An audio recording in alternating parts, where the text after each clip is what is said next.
Have you ever wondered why a boxy sedan from the 1980s still breaks necks at every car meet today, while its rivals are quietly rusting away in junkyards?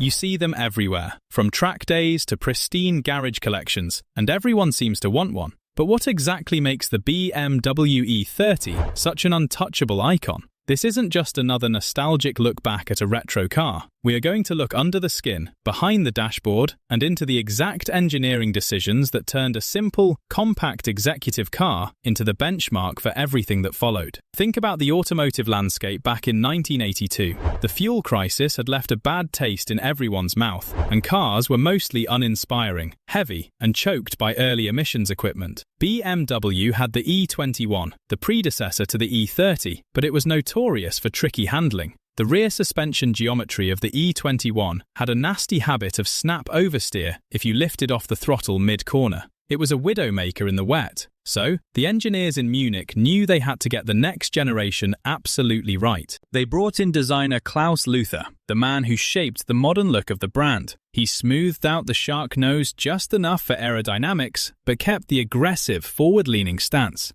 They shortened the front overhang, widened the track, and stiffened the chassis significantly. This gave the E30 its signature bulldog look, firmly planted on the road. But the real magic happened underneath. They completely redesigned the semi-trailing arm rear suspension. By changing the pivot angles of the trailing arms, they tamed the beast. The E30 still loved to slide, but it communicated with you. It let you know exactly when the rear tires were about to let go, allowing you to catch the slide with a flick of the steering wheel. That predictability is what makes the chassis so beloved by drifters and track day enthusiasts today. It makes you feel like a better driver than you actually are. Now, let's talk about what is under the hood, because the engines are the heart of the E30 legend. The base model's got the venerable M10 four-cylinder. This engine is basically an anvil. It is the same block architecture that eventually powered their 1,000-horsepower Formula One cars in the turbo era.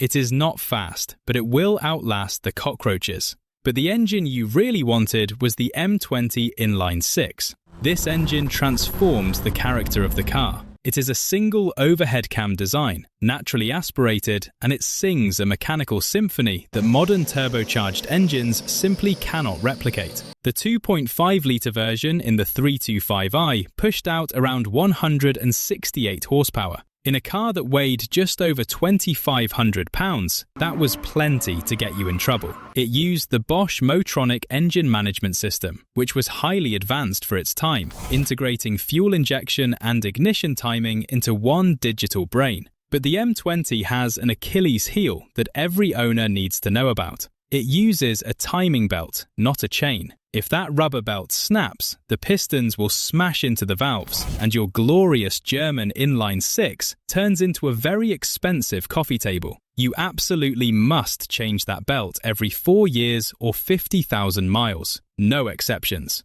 And while you're in there, you have to adjust the valve clearances manually. There are no hydraulic lifters here. You need a feeler gauge, a 10mm wrench, and a lot of patience. It is a satisfying weekend job, but if you neglect it, the engine sounds like a sewing machine on steroids. Then there is the cooling system. The water pumps are known to fail, and the original radiators have plastic end tanks that get brittle and crack after decades of heat cycles. Upgrading to an all-aluminum radiator and a high-quality water pump is basically mandatory for reliability. We also have to mention the fuel starvation issue. If you take a standard 325i to the track and take a long, sweeping right-hand corner with less than half a tank of gas, the fuel sloshes away from the pickup point and the engine stutters. Enthusiasts have engineered all sorts of dual-pump setups and baffle plates just to fix this exact quirk. Moving into the late 80s, BMW introduced the M42 four-cylinder engine in the 318IS. People call it the Baby M3. It featured dual overhead cams, 16 valves, and a forged crankshaft. It was rev-happy, incredibly lightweight, and allowed the car to achieve a near-perfect 50-50 weight distribution. If you want momentum driving on a twisty canyon road, the 318 is arguably more fun than the heavier six-cylinder models. Around 1988, the car received a major facelift. The automotive world calls it the transition from early model to late model. The early cars had those massive chrome bumpers. In the United States, federal crash regulations forced BMW to install these huge aluminium diving boards mounted on shock absorbers. They stuck out almost a foot from the body and completely ruined the sleek lines. The late model update finally integrated smooth, painted plastic bumpers, lowered the rear wheel arches, and installed larger taillights. The transformation made the car look 10 years newer overnight. It is also when the famous shadow line trim became popular, blacking out all the chrome around the windows for a much more sinister look. But the E30 story isn't just about engines and bumpers. It is about a rogue engineer named Max Reisbach who changed the company's trajectory forever. Max worked in the prototype department. He had a growing family and realized his sedan simply could not fit his kid's tricycle. Instead of buying a boring family hauler like a normal person, he bought a crashed E30 sedan, dragged it into his friend's garage, took an angle grinder to the roof, and welded on a custom rear end to turn it into a station wagon. He did this entirely off the clock, without telling his bosses. When he finally showed the finished car to the board of directors, they loved it so much they put it into production almost exactly as he designed it. That is how the E30 Touring was born. It is a masterclass in making a practical car look fast standing still. BMW also decided to experiment with all-wheel drive, giving us the 325iX. This was a direct response to Audi's Quattro dominance in the market. The iX used a complex Ferguson-style transfer case with viscous couplings that split the torque mechanically. It was an absolute tank in the snow, but it came with its own set of headaches. The front suspension struts are completely different from the rear-wheel drive models, making them rare and expensive to replace.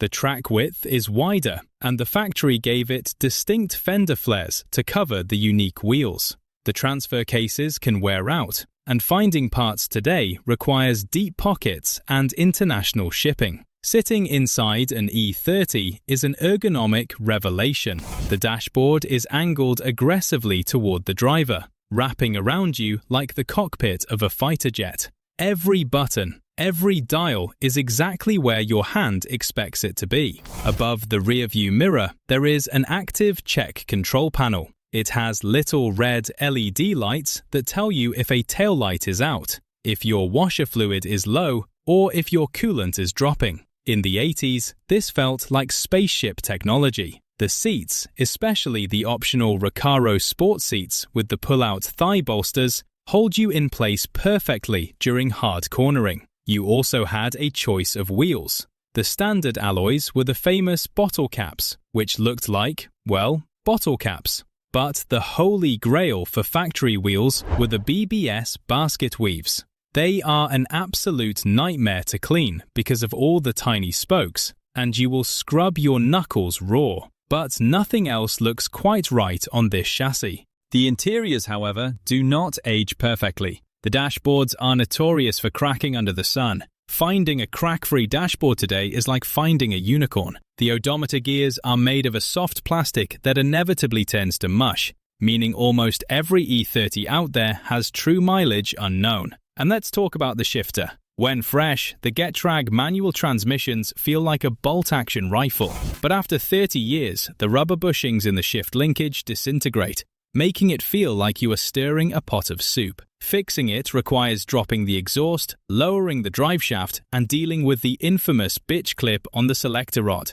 It is a tiny piece of metal that sits on top of the transmission tunnel, totally blind to your eyes, and it has caused more bruised knuckles and profanity than anything else on the car. Then you have the rear subframe bushings. When these go bad, the entire rear end of the car clunks and shifts around when you accelerate. Replacing them requires dropping the entire rear axle assembly. It is a massive job, and most people upgrade to polyurethane bushings so they never have to do it again. Rust is the ultimate enemy of the E30. The factory rust proofing was decent for the era, but time is undefeated. The battery is located in the trunk on the 6-cylinder models. and if the tray gets corroded, water leaks right into the rear wheel wells. The floor pans rust out from underneath the carpet because the drain plugs get clogged. The area around the license plate lights on the rear panel turns to dust, and the most dangerous spot is the scuttle panel right under the windshield. If that rusts through, water dumps directly onto the fuse box and into the cabin, frying the electrical system. Buying one today means spending serious time underneath it with a flashlight and a screwdriver, poking at the frame rails and the jacking points. If the jacking points are crushed or rusted, walk away. Despite these flaws, the driving experience completely overrides the maintenance headaches. It is a raw, mechanical connection. The steering is heavy but incredibly communicative. Early models often had manual steering racks, and even the power steering units give you massive amounts of feedback. You feel the texture of the road through the steering wheel. The throttle response is immediate because there is a physical steel cable connecting your foot to the throttle body. Absolutely no drive-by-wire lag here. It is a car that demands your attention and rewards smooth, deliberate inputs. The brake pedal feels firm, and you actually have to press it hard to stop, unlike modern, overboosted brakes that throw you through the windshield if you breathe on them. We cannot talk about the E30 without acknowledging the M3, the ultimate homologation special, built so BMW could race in the German Touring Car Championship. With its box flares, the screaming S14 four-cylinder engine, and the completely revised aerodynamic body, it is a legend. But the M3 is a totally different beast, priced in the stratosphere today. The true legend of the road, the car that built the cult following, is the standard 3 Series, the regular guy's sports sedan. As we look at the legacy of the E30, it is impossible to ignore how it shaped the brand. It proved that a compact car could be luxurious, reliable, and a complete weapon on the track. It forced every other manufacturer to step up their game. Mercedes answered with the 190E, sparking the greatest rivalry in German automotive history. But the E30 had a rough, blue-collar edge to it that the overly engineered Mercedes lacked. The E30 was the car you could wrench on in your driveway on Saturday and take to an autocross event on Sunday. Today, the prices have skyrocketed. What used to be a cheap high school runabout is now a blue-chip collectible. People are swapping in modern engines, slapping on turbochargers, or meticulously restoring every single bolt to factory specifications. But beyond the auction values and the internet hype, the core of the E30 remains the same. It is honest engineering. It is a machine built before computers dictated every design curve, before crash structures made cars weigh 2 tons, and before emissions regulations strangled engine character. It represents a golden era where driving pleasure was the absolute priority. It forces you to actually drive, to rev match your downshifts, to pay attention to your gauges, and to feel the mechanical limits of the tires. The E30 isn't just a classic car, it is a mechanical standard by which we judge how cars should make us feel. It is the yardstick for the modern sports sedan. So the next time you see that boxy silhouette in your rearview mirror, with its aggressive quad headlights piercing through the traffic, respect the history. It earned every bit of its legendary status, and it will keep dominating the roads long after its modern equivalents are forgotten.